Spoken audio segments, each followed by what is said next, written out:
ఆయన జైల్లో ఉన్నారు. ఆయన పైన 30 కేసులు పెట్టినారు. అయినా కూడా కడుపు మంట సాలలే వీళ్ళకందరికీ. నిన్న తెలుగుదేశం పార్టీ వాళ్ళు ఫీజు రియంబర్స్మెంట్ బకాయిలు ఏమైనారా అంటే సమాధానం లేదు. ఆరోగ్యశ్రీ సేవలు ఎందుకు ఆపేసినారా అంటే సమాధానం లేదు. 99 రూపాయలకే ప్రభుత్వ భూములన్నీ కూడా ఎందుకు ఇచ్చేస్తున్నారంటే సమాధానం లేదు.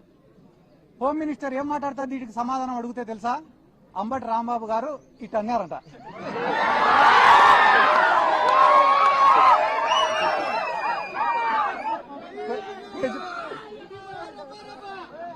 ప్రజలకు ఉపయోగపడే సమస్యలు 100 అడిగితే దానిలకు సమాధానం చెప్పకుండా అంబటి రాంబాబు గారు ఇట్టన్నారు. అది దేనికి సంకేతం ఇస్తున్నాడు అంబటి రాంబాబు గారు అని అంటున్నారు. చెయ్యి అయినది, గడ్డం అయినది. అంటే ఈ రాష్ట్రంలో తెలుగుదేశం వాళ్ళు చేసేది ఏమరా అంటే మంచి సబ్జెక్టును అంతా పక్కకు దుబ్బేసి పనికి మాలినది ఒక్కటి పట్టుకుంటారు. ఈ రోజు వాళ్ళు ఏమనుకుంటున్నారు టీడీపీ వాళ్ళంటే అంబటి రాంబాబు గారిని ఇబ్బంది పెడుతున్నాం, బాధ పెడుతున్నామని అనుకుంటున్నారు. కానీ అంబటి రాంబాబు గారు ఏమనుకుంటున్నారు?